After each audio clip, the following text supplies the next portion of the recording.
Let me get this straight, my son. Trump, the current president of the United States, the big cheese, the guy with the nuclear codes and the moral compass of a shopping cart with a busted wheel, the commander-in-chief. That's what they call him, right? Commander-in-chief. This is the same fella who spent Vietnam collecting deferments like they were air miles. 5 of them. Student deferments, medical deferments, bone spurs so delicate you'd think his heels were made of spun sugar and broken promises. Anything to make sure his personal front line was the buffet at Mar-a-Lago, not a rice paddy in Southeast Asia.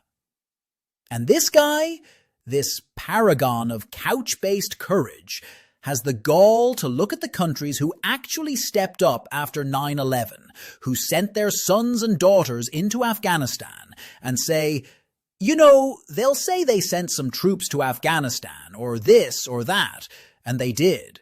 They stayed a little back, a little off the front lines. Stayed a little back, a little off the front lines? Buddy, the closest you ever got to a front line was cutting in one at Studio 54. These were Canadians, Brits, Aussies, Europeans, people from all over, sweating in the same dust, riding the same roads, getting blown up by the same IEDs. And he's waving it off like they were doing background extra work in a Michael Bay movie. Oh, they were there, but you know, back there. Back where? In your imagination? Then he follows it up with, we've never needed them. We have never really asked anything of them. Excuse me? Remember 9/11, Donnie? You know, that little day where the whole world watched the towers fall, and NATO, that dusty old alliance you love to kick around like a rental car, invoked Article 5 for you. One country gets hit, we all stand up. And they did. They didn't hum and haw. They didn't invoice you first. They showed up. Will they be there if we ever needed them? And that's really the ultimate test, and I'm not sure of that, he says. Not sure? Not sure! They already aced the test while you were still trying to remember which foot had the imaginary bone spurs.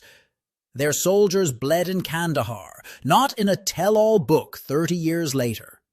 Families in Edmonton, Manchester, Sydney, and Warsaw have empty seats at the table because they were there when America needed them.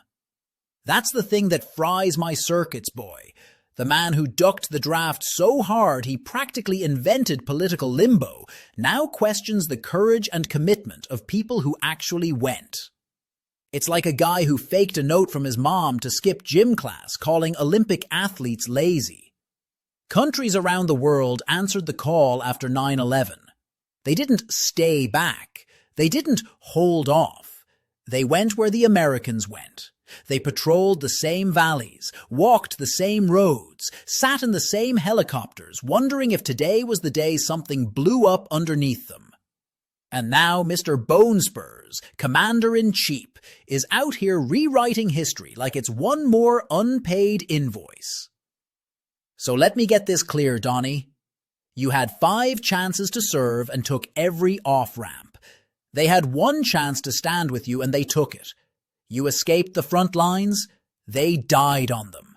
And after all that, you're still not sure if they'd be there when you need them? Buddy, they already were. The only one missing was you.